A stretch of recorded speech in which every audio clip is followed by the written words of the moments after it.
E360 TV proudly presents Messages of Inspirational Stories, live streaming now to millions of devices including Roku, Apple TV, Amazon Fire TV, Android TV, YouTube Live, Facebook Live, with your host, Donna Guimwa, producer and host, Jim Grant, producer and host, along with Michaela Vidal, administrator and host, and Gaia Guimwa Balconi Wada, editor-in-chief.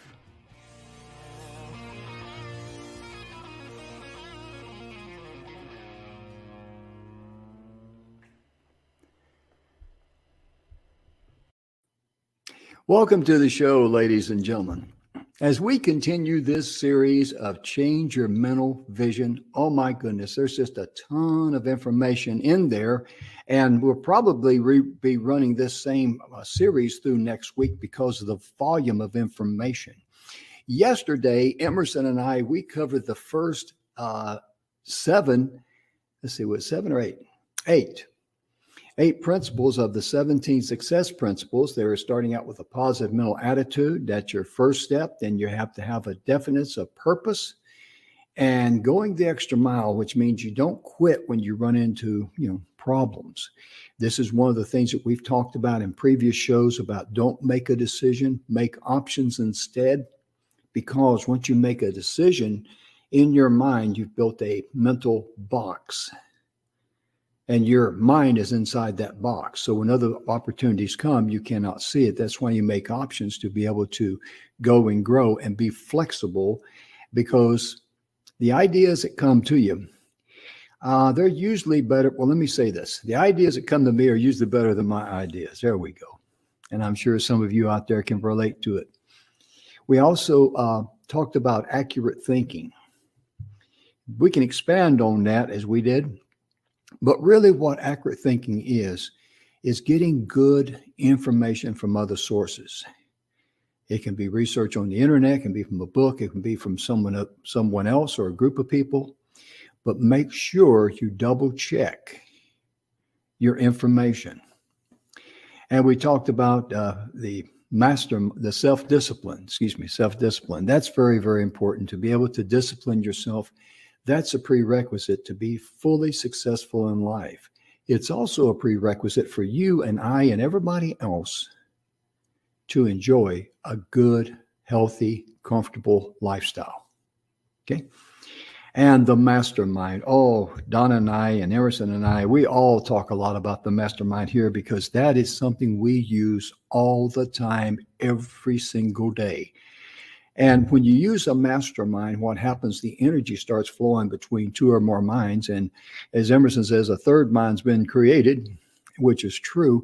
But the ideas that start coming, it's just electrifying. And if you're not having a mastermind with a 101 or 1 or 2 people, of people who are subject matter experts, people's knowledge that you respect, you are cheating yourself. You're robbing yourself. Not trying to sound cruel, I'm just being straight up.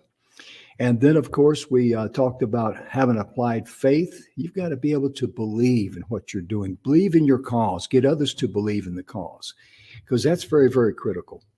And then having a pleasing personality. We ended up with that one there. But I've been keeping Emerson backstage, and he's probably wondering, what am I doing up here? And but I just wanted to open the show and welcome you folks there. And also Emerson Brantley, our Director of Marketing. Mr. Emerson Brantley, welcome to the show, sir. There you are. Yeah. Hi, Jim. Hi, everybody. How you doing? I'm doing great, but I'll get better. I hear you, brother. I hear you. I was so excited to get you on the stage. I clicked that thing twice. It's okay. I'm just glad you didn't use that old hook thing twice, Oh, yeah. I know how that goes. We've been enjoying having you here on the show with us, filling in with Donna and then filling in for me. And Yep. It's just been a wonderful, wonderful thing because, Emerson, you bring so much knowledge and so much value to marketing and how to common sense, grassroots reality relate to people.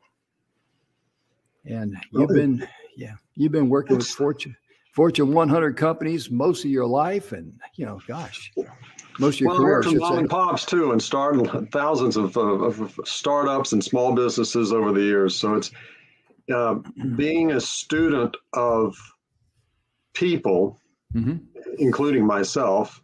Yeah. And that's what Clement Stone and Napoleon Hill, that was the gist of all of this, was studying what are the things that make the difference. Why is one person massively successful and another person just never seems to get past go, and they both have the same potential, the same possibility, the same resources at their hands. And in marketing, it's important for me to be able to understand what's driving the market. We call it fancy 25-cent word, the psychographics. What's the underlying drivers? I'm going to segue here just a second, Jim. You've been through this. We spent a week together in training when I did the class that you were in. But people talk about demographics and psychographics. Demographics is a lot more familiar term to a lot of people. But demographics are like, where do you live? What do you drive? What kind of income do you have? What kind of job do you have? How many kids do you have? Things like that. Demographics are real easy to measure. If you have 3 kids, you got 3 kids. If you drive a Ford and not a Chevy, that's, all of those things are pretty easy to find and track and identify. But the thing is, demographics are the result, in most cases, of decisions that you've made. You bought the Chevy instead of the Chrysler or whatever. You decided to have children. You decided to get married. You decided to move to a particular area or to go in a different particular career or whatever. Psychographics, that's the why. That's the things that are the drivers. That's the things that are getting you going and make you go and make you make the decisions that you make. Those are a lot harder to put your finger on. And what Napoleon Hill and what Clement Stone did, again, to look at how all of these things interplay together in our life and how they affect your life's path, your life's story. The good news for everybody is whatever book you've been writing your life, you can make the next chapter anything you want it to be. And if you decide, I think I just want to change my whole book. Right. You can do it when you approach it and understand that you have that ability. You have that ability right now. And some of our viewers, life's dealt you pretty rotten hands. Oh yeah. I mean, a lot of in the world, in our country, we've had a lot of loss over the last year, and a lot of people still suffering. And not just from the pandemic, financial issues, jobs. It's just like it goes on and on and on and on. Right now, at this particular moment when we're recording this, there's tremendous shortage for people with children who have special dietary needs. And supply chains have been messed up. So we all have things, physical things we deal with, emotional, mental things we deal with, abuse we deal with, and on and on and on and on and on. We can't always control what those things are that happen. The key in PMA and the key in what we're talking about here is it's not about controlling stuff outside of yourself. It's about controlling the stuff inside of yourself. That is how you process it and what you do with it. Absolutely. Because I can't control anybody else in the world. I can't control if the bus I need is on time, if there's going to be a storm this afternoon, if my boss is going to get on the wrong side of the bed. I can't control if some guy is going to cut me off in traffic. There's nothing in the outside world that I really have very much control over, but I have 100% control over this part right here. And that's what these principles we're talking about directly affect. Absolutely. And I'm getting some kind of an echo there. Are you? Yeah. Uh-huh. Okay. I don't know what happened there. Well, I don't know. Let me do a test here. 1, 2, 3. It's not echoing now. So, I mean, there for a while, it sounded like I was just had a rushing noise. It's not me that's echoing. It was on your end, you think? No, it was on your end. I know that. Oh, boy. Yeah. Anyway, let's drive on. Let's drive on. One of the things before we get into the rest of the success principles, one of the things that I really admire about Emerson, this is where he's brilliant at. A lot of people do not understand marketing. We want to hit that a little bit today because marketing is not, okay, here's my ad or here's my video and you buy from me and all that. That's commerce. Marketing has to be a relationship where it's a win, win, win right down the line. And this is one thing that Emerson has taught me. This is worth, this is very valuable. Let me say that. And I'm just going to turn the mic over and let him just freelance however he wants to say that, Emerson. Well, marketing is all about relationships. And a lot of times if you own a small business or if you're an officer in a company, I mean, as Jim pointed out, I've worked with everything from Fortune 100 companies all the way down to mom and pops, startups, hardware stores, 4,000 population towns, and solopreneurs and internet marketers. I mean, you name it. Ministers of tourism and on and on and on. Marketing is all about relationships and the relationships that we build and the quality that you bring to that relationship. And by the way, if you own a business or, as I said, or a manager or officer in a business, the value that your customers bring to you. The problem a lot of times is we look at that as the big thing. Just what do my customers bring me? When we step into our own value and understand real clearly what is the value that you bring to everyone else, all of a sudden, it's like the clouds start to clear. And all of a sudden, people begin coming to you and you begin having fewer and fewer of the issues that drive you nuts. Because your value will automatically reach some of the people and they'll respond to it. And other people will say, I don't need that. Why do I need that? Who do they think they are? I can go anywhere I want. My money's good.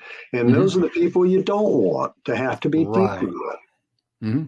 Exactly right. When we have that level of respect with the people that are our clients and customers, those people end up being with you for years. They love you. They do what you tell them to do. They forgive you when you screw up. And Lord knows we all screw up, Jim. Right? And I didn't think you were going to talk about me today. We all screw up. And the thing is, the ones that you don't want are the ones to say, well, they should have done it right the first time. And they go and tell 10 of their friends about how you screwed up, even after you've been over backwards to fix it. The ones that you want are the ones who forgive that and are still referring people and love you and care about you. And that's relationship. It's not transactional. So in understanding that, the things that I learned from W. Clement Stone in my early career when I worked with Combined Insurance Company and other valuable mentors that I had during that time. But the things that I learned from him totally opened my mind to how people think and make decisions or excuses, how people, will move and see the opportunities and the challenges of their life because we're all going to have them. Oh, yeah.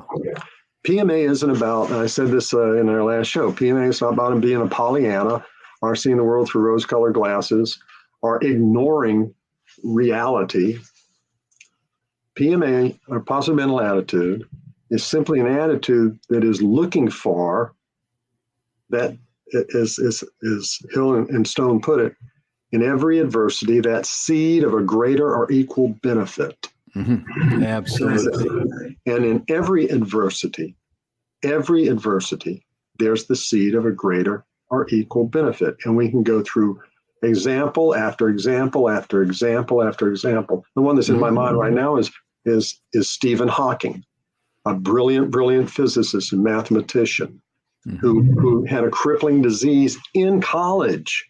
A lot of people don't realize that this is while he was literally in college, this crippling disease, and put him in a wheelchair and ultimately took away his ability to even speak without aid of a computer. And yet he made more advances in physics and in science and in mathematics than just about anybody in our lifetime. He easily could have ended up watching reruns in the afternoon on TV, depressed, and upset with his lot in life, and nobody would wish that on anybody. But he continued using the one thing that he had, which was his ability to process. And if that's not an example of somebody who took a positive mental attitude and didn't let any of that stop them, right, I don't know what is. You're absolutely correct. Let me mute your mic here a minute. You're absolutely correct there, Emerson, because when it comes to a positive mental attitude, Zig Ziglar said, your attitude will determine your altitude. And as Emerson was talking there, I wanted to share with you, there was a business that I did business with here in this town, Brenham, and they were the best at front end alignments, or they line all four wheels. And I went in there one time and, got my wheels aligned and all that. And I don't really recall, but I guess casually, the wife who was taking care of the counter, she must have asked me what my birthday was. And I told her, and didn't think too much about it. She didn't ask what year or anything like that, I don't think. But anyway, my point being, every single year for as long as they were in business, they sent me a birthday card. And, you think about on social media with your clients, sending them out a birthday message that I'm very glad, happy birthday. I wanted to wish you a happy birthday. And sometimes I do that, not faithfully, to be honest with you. But what I like to do sometimes is to send one the day before and to say, I wanted to beat the rush and wish you a happy birthday. And people get a kick out of that. And I think we got the problem solved there. I don't hear that rushing noise anymore when I speak. But oh yeah. Emerson also too, since we're on this topic here, brother, let's talk about, and I know we're wanting to get into the principles. If we don't do it today, we'll do it tomorrow. But I really want to talk about, because I know there's people out there that would really benefit from this. And that is, most marketers are just trying to market something, sell something, and attract people and yada, yada, yada. But how important is it for people to know that you give back? What is your cause, is what I'm beating around the bush to say, because a cause is very, very important, because that automatically attracts like-minded people to your way of thinking. It's very valuable, isn't it, Emerson? Yeah, having that purpose that's bigger than your company, your business, your products, your services is huge, because at the end of the day, first of all, recognize your uniqueness in the marketplace, your unique value proposition, if you will. Your uniqueness really isn't about you. It's about them. It's about your clients and your market. Okay. So what do you bring to them? And one of the things that I counsel all of my clients, no matter how small or large they are, in fact, a project Jim and I are working on is one of the first things that I said we needed to do, was to find a major cause bigger than this project that we were working on that we could tie it to. Now, here's the example that I use, and I think everybody will get a chuckle out of this because we've all seen this before. And I'm going to use a physical brick and mortar kind of business as an example. This isn't about having a barrel in your waiting area, and if you bring in a can of beans, you get 10% off on Tuesday. You know, this isn't some little thing that's just kind of being something you do. It's about taking an attitude. You're taking a stand. You're standing in your value when you say, this is important to us, to me, to our company, to our business. If somebody says, well, that's all well and good, but how much is it going to be? Because I got to go with the cheapest and the 3-bit or whatever, blah, blah, blah. So-and-so has this. Can you beat that deal? That's fine. And that's your choice.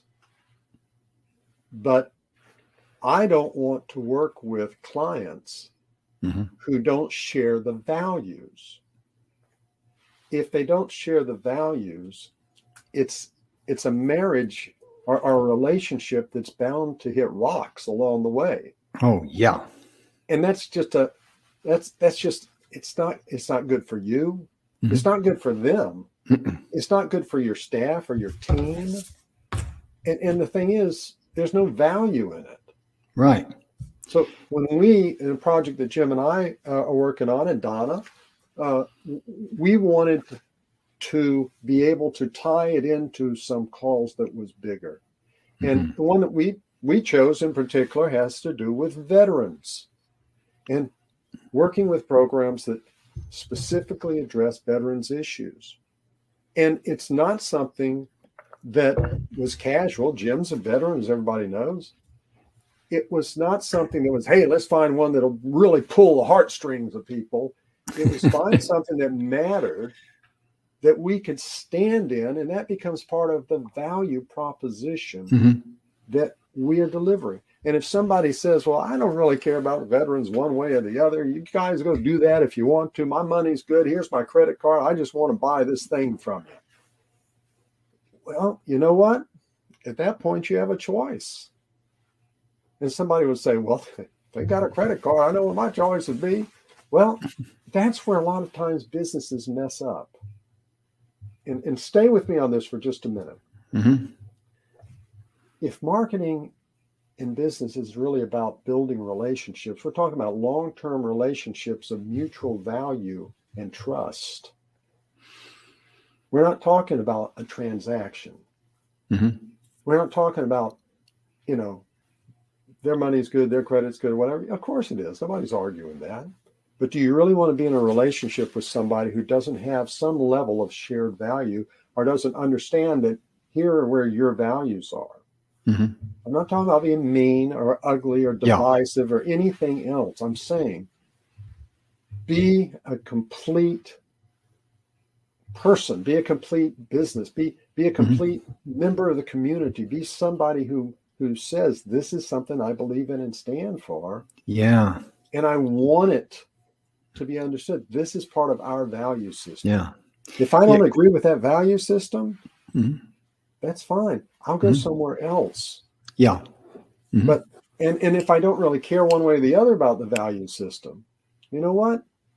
It becomes a choice. But honestly, find something that is something you value, and then hold that out as part of who you are. That's a value proposition. Yeah. And not just that you had the biggest, greatest, fastest, strongest, oldest, largest, most of this, or least of this, or more buttons, or it's the next person is going to be able to say they got one more than you do. Yeah, exactly. And the reason why we picked the veterans, because that's who I am. Yeah, it would not have been a good call for me to say our cause is unwed mothers, because I'm not. That's not a good fit for me. Sure, I believe in that cause. Don't get me wrong. But that's not something that just fits my DNA, you might say. It just because being a veteran and being a lifetime member of the Veterans of Foreign Wars and serving in Vietnam, 31 years, all that stuff, that's who I am. And another thing that came to mind as Emerson was talking there, if the person is trying to beat you up on price, you don't need them. Because all they'll do is two things. Every time they come back, because they already know they can take advantage of you. You're training them. Yeah. You're setting a standard. Not only will they try to beat you up on price every time, in their mind, they'll always believe they left money on the table. Yeah, no matter how good you do. And who needs that heartache? Yeah, no matter how good you do. You need that like a poor hound dog needs a case of fleas. There's only one cheapest, whatever it is that you do in your business, there's only one company that is the cheapest. And there's only one company that is the biggest. And there's only one company that's the oldest. You know, that matters to some people, but you're never going to be the biggest and you're never going to be the cheapest. Just be the best, because there's only one company that can be those other things, because those are absolutes. Yeah. Being the best, that's a relationship thing with each individual client or customer. You can be their best. And you know what? When you're their best, the rest of it is a whole lot less important. Yes, absolutely. And one of my pet peeves, and this is showing my age and my ignorance, but when I say thank you to someone, I don't like for someone to reply to me, no problem. That just rubs me the wrong way, and, you say thank you for your business, something like that, or send out information, thank you for your business. And if someone says thank you, or you're replying to a response that says thank you, don't say no problem. Goodness gracious, who's the bird brain that came up with that? It just went viral. Everybody's brainwashed and trained to say no problem. Well, that's like saying, just saying. Yeah, I'm just saying. I should have done it right the first time. Just saying. Yeah. It's a very negative thing, and train your brain to get out of that mode, because it's not complimentary. If they say thank you and you say my pleasure, or glad to be of service, or happy to be able to assist you, whatever fits your persona. You're welcome. Yeah, you're welcome. There you go. Often 9 times out of 10, a thank you and a you're welcome is great. If somebody pays you a great compliment and everything else, simply saying thank you is great. Yeah. If somebody has they're thanking you for something, you're welcome is great. That's simple. Yeah. Says it. It's easy. Yeah, I love what you said the other day on the show, because if someone says, gee, that's a nice outfit you have on. And, this old thing. Because we don't feel like we're worthy. That's a problem up here in between the ears. Or that we're unique, or that we're special. Oh, yeah. And especially, and this is for everybody, whether you're in business or not, you are unique and you are special. And some of the things about you aren't that great. Okay? Because that's human. He's talking about me now. but you know what? There's no news there. You don't need to keep reminding yourself of those things. What matters is that you recognize the things that make you of value, unique and individual and special. And when we realize that there's something that you do that impacts other people, and you do it as good or better than anyone else in the country. And I can't see you because we don't have a studio audience here, but I know a lot of people are just rolling their eyes going, he doesn't even know me, he's telling me this. I am an absolute believer that uniqueness means that there are things that you are able to be and do better than anyone else for that other person. Oh, yeah. See, it's not about you're better than everybody else. It's about relationships. So you're able to be that one person for them. It spills over to business. It spills over into our personal relationships. When I've told the story before, when I met my wife, when we first met, after 2 or 3 months, we talked an awful lot about everything in the world under the sun. Neither one of us was looking for a relationship. By a show of hands, how many of you have been at that place in your life before, right? But I woke up one morning and realized there are a lot of wonderful people in the world. There's only one that I want to be with and spend my time, my life with, and that's my wife, Ann. And I went to her studio, asked her to sit down, and I said, Annie, you don't need me, and I don't need you. And she said, yeah. And your point?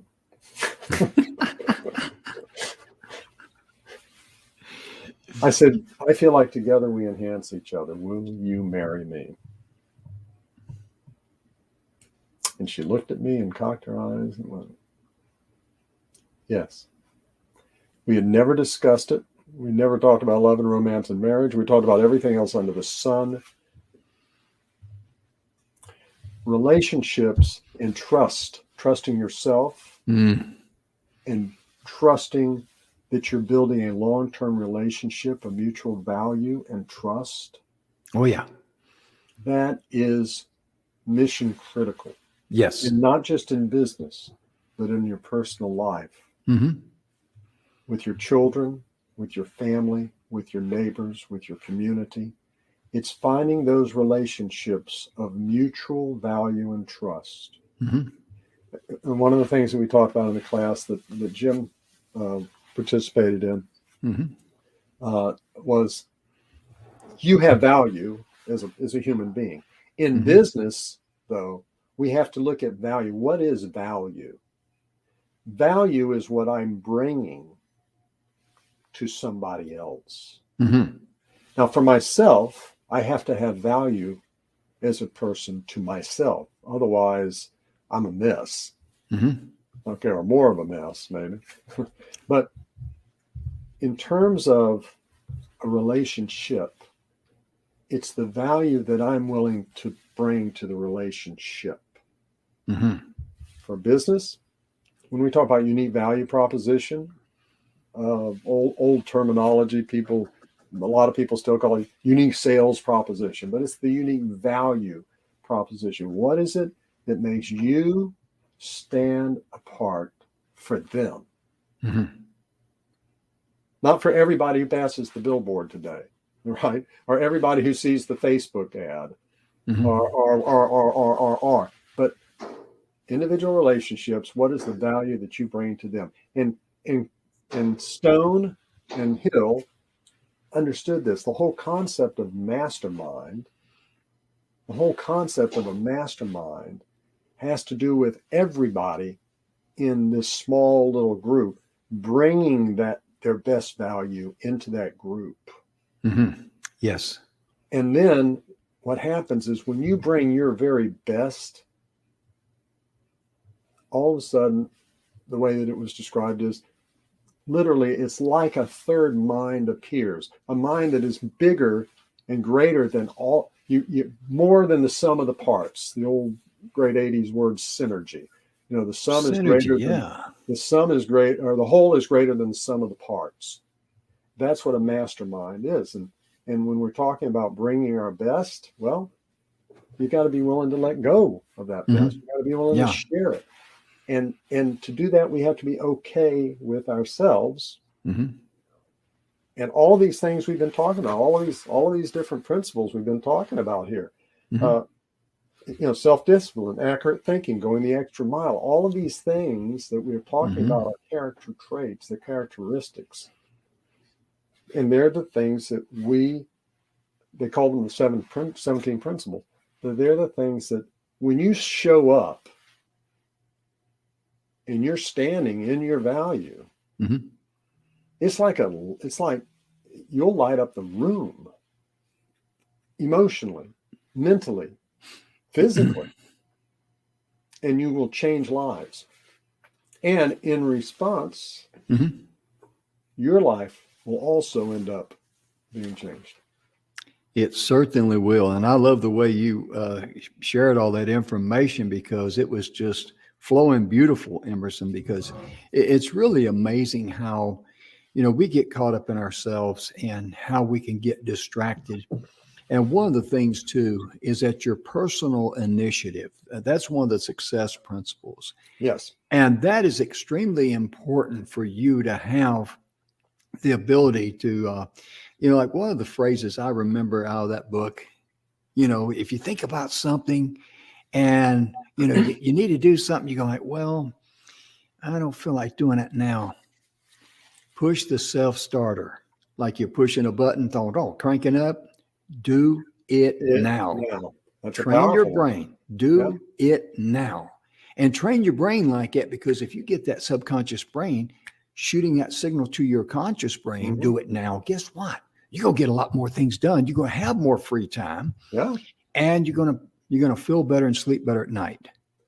And the tie into that with that same one that he says, and sometimes, I'm going to say this, I've said it before. Some of these are truisms, and this is one that I consider a truism. It's if it is to be, it's up to me. Right. Everything isn't up to you. We get it. Okay.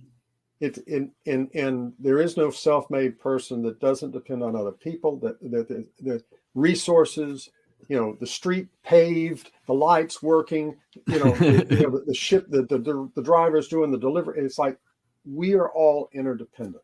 Yes. And we're going through a situation right now where we're seeing just how interdependent we are with other manufacturers, other companies, and other parts of the world outside of the supply chain that maybe we depended too much on.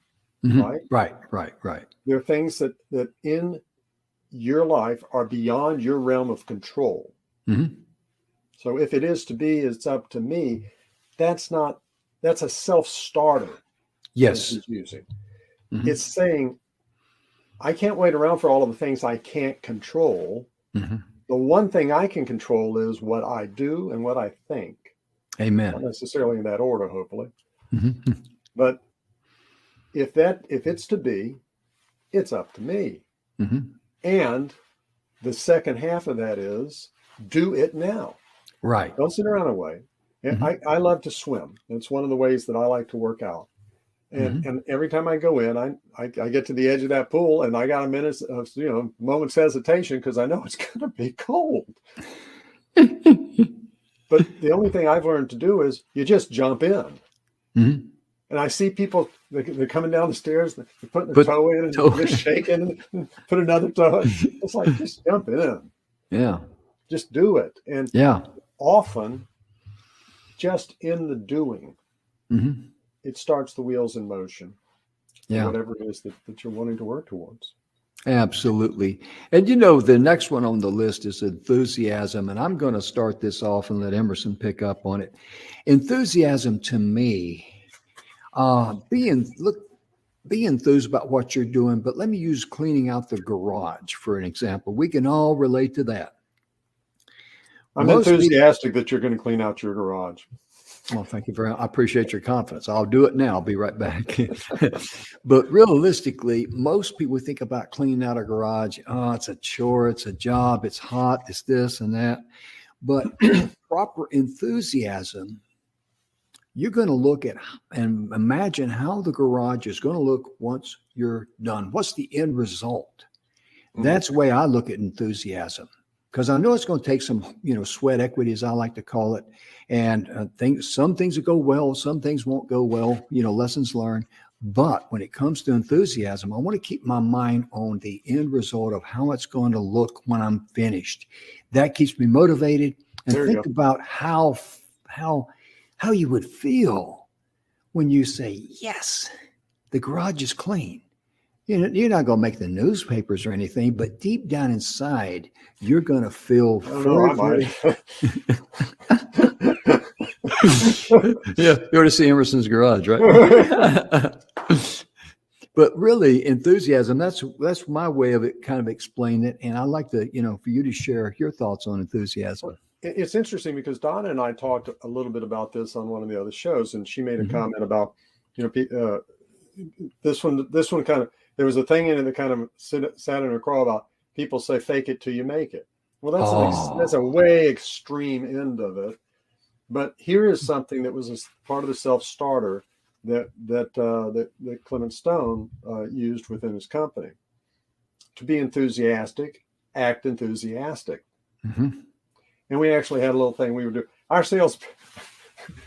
Our team meetings and sales meetings were they were cut from a different cloth, I could tell you. But there was actually a little thing that we would start really low and slow, and then we'd get louder and louder. But to be enthusiastic, act enthusiastic. To be enthusiastic, you act enthusiastic. And if you do that in front of a mirror a few times, it starts to shift things.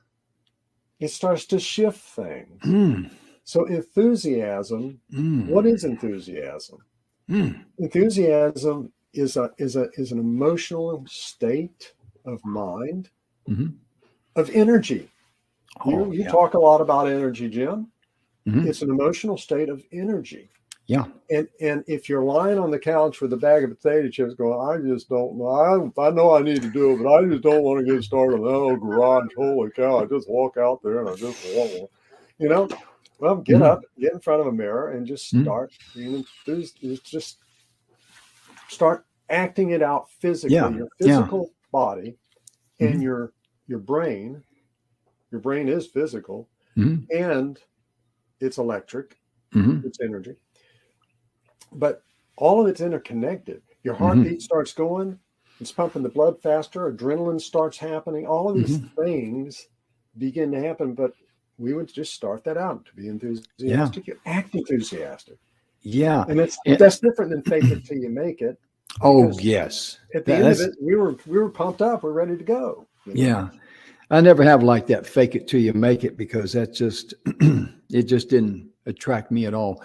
But one of the things I remember about the book that I think it was in the Success to a Positive Mental Attitude, and correct me if I'm wrong, Emerson, but stand in front of a mirror. Yes. And say, I feel healthy. I feel happy. I feel terrific. Yes. And do that 3 times with emotion. Get fired up. Yeah. Now, if you're in the house and there's other people in there and they hear you in the bathroom hollering, I feel healthy. I feel happy. I feel terrific. They might look at you a little funny, but that's okay. Just tell them, I'm just trying to get my attitude up because I got to live with you people. No, but realistically, what that does, it shakes up everything. It gets everything going. Yeah. I feel healthy. I feel happy. I feel terrific. And what you were saying there, I believe it was Stone that recommended start out, here with the first one, here with the second one, then up here with the third one. I mean, crank it up. Wake up that mind. And it's amazing how that will help you in your outlook, your attitude, your everything. It helps shake off the rust. It shakes off the rust. I don't remember who it was who talked about sharpening the saw. I've heard. I can't think now, but it's the idea. Your brain. One of the things about your brain is that your brain believes. It doesn't know the difference between what's real and what isn't. It really doesn't. No. And if you tell your brain that you're a failure and a loser and that there's no way you can do something, and I just don't have the energy and I can't. If you're telling your brain that, guess what? Your brain believes you. Yeah. This isn't airy-fairy kind of stuff. It's how we're wired. Yeah. Your subconscious brain does not know the difference between a dream and what's happening right now when you're driving your car. It doesn't know it. Yeah. Your subconscious brain, it's 24/7, 365. Yeah. But it's not the part that's making that separation. It believes it. And if you tell it, if you tell a child or you tell yourself, the self-talk is the thing that really gets us in trouble.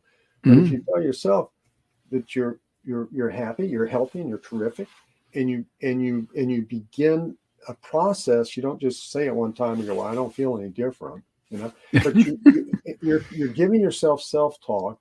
And the self-talk is something your brain is hearing, it's processing it. And what happens in the brain, they've measured this, folks. This isn't, I don't even know how, this isn't some motivation stuff. They've measured it with brain image scanning. I've been in the room, I've seen the images where the brain literally lights up in the areas that it's stimulating. Prayer stimulates. Yeah. Meditation stimulates areas of the brain. And there's real connections in there. Yeah. And when you are giving input into your brain, Mhm. thinking it is one way that you're doing it. And we think stuff, we got tapes going on all the time. But when you speak it and your brain actually hears it physically, Mhm. that has a much more profound effect. Right, So right. choosing the words that we say and then reminding ourselves of those things, Oh, yeah. it changes the brain. Mhm. It's not just a real cool thing to do. Oh, you're so positive. I like working with you, Jim. You're just so positive all the time. It's not. No. This is about physiological changes that actually take place in Mhm. our brain. And Yes. they've measured it. They know it. There's not a question about the fact that that is what happens. Yeah, because that's very important. I like what you mentioned the fact that when people meditate, because we all know people that meditate or Mhm. know someone that does, and when they get done meditating, they feel very, very good. Now, Mhm. let me wrap something up here. We've heard, the saying, "What the mind can believe, the Mhm. mind can achieve." Okay, Well, that's true. whatever the mind can conceive and believe, And believe. Thank you. The yeah, it mind can will achieve. achieve. Yeah, Yeah. that can be good or bad. Let And me that's give you. important because the conceiving of it can also be in the mind. Yeah. It doesn't have to just be something I look at and believe. Right, right. So my mind Now, conceives it. I've never seen it before, yeah, but I can believe it. I mhm, can achieve it. yeah, because I got the Strangest Secret there by Earl Nightingale. It's on YouTube. Listen to that. I'm trying to remember the name of the poison, and I cannot. So forgive me. But his point was, think of your mind being like the earth, the soil. Okay, if a farmer plants a seed of corn, the soil will return corn. If he plants the poison, I can't remember the name, the soil will return the poison. Okay. The soil cannot make the decision on what, the farmer gives it.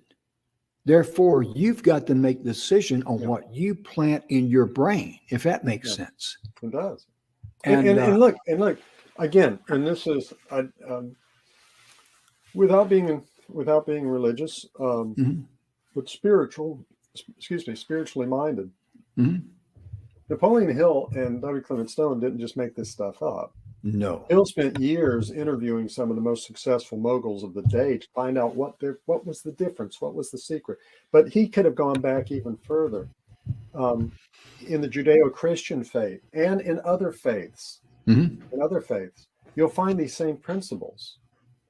You'll find these same principles. Oh, yeah. You'll find in the Old Testament where the Hebrews were given, they were given things to remind themselves of, that you are Mhm. above only and not beneath, the head and not the tail. And they were affirmations. They were Right. things to say to them. Mhm. You're a chosen people. Okay. It's not just in the Judeo-Christian faith. Mhm. We can go into the Sanskrit. You can go into uh, uh, you can go into Islam. You can go into many of the other religions, and you'll find Mhm. that the concept of words and the things that we say in our brain, Mhm. well, these are thousands of years ago in many cases, but the concept was there, Right. and it's not something that was just some new Mhm. thing or new age thing or anything like that. The concepts were there, and people were understanding it. Yeah. They didn't understand it maybe the way we understand it now. And they sure didn't Mhm. have brain scans to be able to see the Oh, physiological no. Uh-uh. effect that it had. Yeah. But these are things that you'll find pretty much in all of the major religions that I've Mhm. studied over the years, Mhm. and whole cultures that have these belief systems. Mhm. You can call them myths or religion or whatever you want to call it. But the thing is, what Hill did was he began to codify these things. And in our lifetime, what he did was amazing. And when Mhm. Clement Stone stumbled across it, he the lights went off in his head. Yeah. And he said, I need every one of my 5,000 salespeople all over the country to have a copy of this. Mhm. And not just that, I'm not just going to send them a book. You know, he sent me this book and has in the front where he, little signature card and everything. I see the front of the book. I see the front of it. See the cover. Here's another one from him. This one. Oh, I've got that book, The Success System That Never Fails. Yeah, he's great. And there's his card, right? But the thing is, when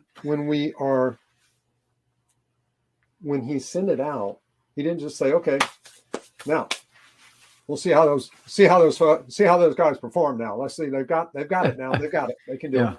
No, he changed his entire company and built his entire company, restructured the entire company all the way from the top to the bottom. Every meeting, every sales meeting, every contest, anything that we were doing, all of these principles were part of it, from the top down to the bottom. And it was all in for him. And that's pretty profound. So the principles themselves are not something that they just kind of made up, say, I got this. Hey, let's call it a major mind. No, let's call it a mastermind. Ooh, I like that. They didn't just make the stuff up like out of the blue. This is actually pretty well thought out. And anybody that's looking for a roadmap, reading these books, and not just reading them. I talked on another one of the shows about the program that we had with Combined Insurance was called 1357. The 1357 was just a figure they pulled out of the air, I think, for 13 minutes and 57 seconds a day. So you set aside focused 13 minutes and 57 seconds a day. Okay, that's catchy. It can be 14 minutes. Nobody's going to get on you if it's 15, But the idea is you don't just do it hit and miss, random. I'm going to read some here. I didn't read today. I'll read now. It was like you structured it. You know what was one of these principles that we had here, Jim? Self-discipline. Right? Oh yeah, self-discipline. Right? So you structure it. You clear the decks. You shut the door. You focus. 13 minutes 57 seconds. You read, and you're looking to do the R2A2 formula, which was recognize it. What's the principle I'm recognizing? How does I relate it in my life? How am I going to assimilate it in my life? And what action am I going to take? So it was the R2A2, and we had to do that every single day, pull out a principle or some aspect of what we were reading. And I encourage everybody to do this and think about it from that perspective. And then every week we would review what we had done and kind of congeal what the 7 days, what the big ahas were out of those 7 days, and how we were going to recognize, relate them in our life, assimilate them, and then what action they were going to do. What difference is it going to make in your life? Yeah. We got just a couple minutes left. And ladies and gentlemen, I want to give you something of true value right now. This is the book that we're talking about, Success Through a Positive Mental Attitude by W. Clement Stone and Napoleon Hill. These are the gentlemen on the back. If I get the camera there right. That's okay, them. get my finger out of the way. Yeah, there we go. There we go. Now, here's a nice thing to know. There's a lot of people out there who have built their coaching trainings and all that around the same information that's in this book. They just put their slant on it. I'm not knocking them or anything like that. Don't get me wrong. I've done the same thing. Okay.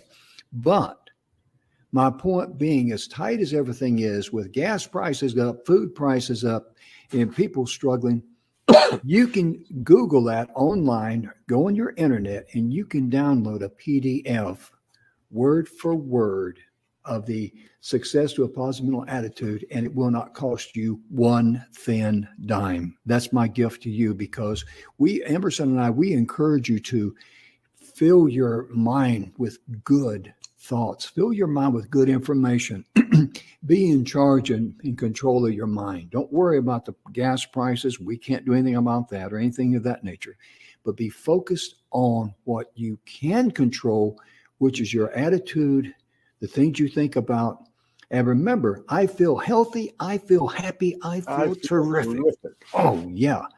And, just be a blessing to yourself. Enjoy your life, because you know what? You're entitled to it and you deserve it. And there are no dress rehearsals. There you go. There are no dress rehearsals. This is it. Yeah. Yep. The lights are on, the stage is there, and what we do is we walk out on that stage. And it's showtime. There's no dress rehearsals. Yeah, be sure and show up because it's showtime. Well, ladies and gentlemen, our time is gone, and we're going to be back tomorrow with another great show. We're going to be finishing up on these principles and that sort of thing because we don't want to, we want to give you all the wisdom and knowledge and share information with you. And we hope that you and your loved ones are healthy and happy in all areas of your life. We hope that you're no one in your family is sick or anything of that nature. If they are, we send our prayers and thoughts to you.